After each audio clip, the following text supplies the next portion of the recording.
Hello ভিউয়ার্সগণ, welcome back to my channel. আজ আমি তোমাদের সাথে শেয়ার করছি বাটার চিকেন মশালা। মিক্সিতে শুকনো পোস্ত আর কাজু বাদাম বেটে নেব। এরপর আমি পেঁয়াজ, আদা, রসুন, কাঁচা লঙ্কা এগুলো ধুয়ে মিক্সির বাটিতে আমি অ্যাড করে নিচ্ছি।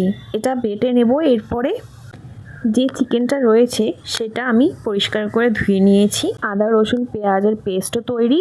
চিকেনে এবার অ্যাড করছি স্বাদ মতো নুন, হলুদ, লঙ্কার গুঁড়ো, ঝালটা অবশ্যই নিজেদের স্বাদ মতো অ্যাড করছি আমি।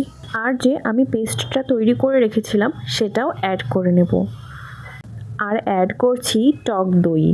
750 গ্রাম মাংস ছিল, তার জন্য আমি অ্যাড করছি 100 গ্রামের মতো দই। কড়াই গরম হয়ে এলে আমি বাটারটা দিয়ে দিচ্ছি।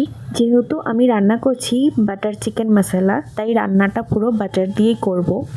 নেক্সট বাটারটা পুরো গলে গেলে তারপর আমি দিয়ে দিচ্ছি ম্যারিনেট করে রাখা চিকেনগুলো কিন্তু আমি 2 ঘন্টার জন্য ফ্রিজে ম্যারিনেট করে রেখেছিলাম। চিকেনগুলো ম্যারিনেট করে ভালো করে ফ্রিজে যদি রাখা হয় তাহলে কিন্তু মাংসটা নরম হয়ে যায়। চিকেন এমনি নরম। এরপর আমি চিকেনগুলো ফ্রাই করে নিচ্ছি ভালো করে। যেটুকু বাটার দিয়েছিলাম ওটা দিয়েই কিন্তু আমি পুরো রান্নাটা করছি। মাংসটা প্রায় কষে এসেছে।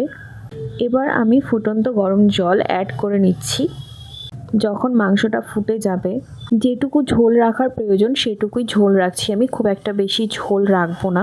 ভাজা জিরের গুঁড়ো আর গরম মশলা অ্যাড করে নিলাম। দেখা হচ্ছে নেক্সট ভিডিওতে বন্ধুরা। So do like, comment, share and subscribe.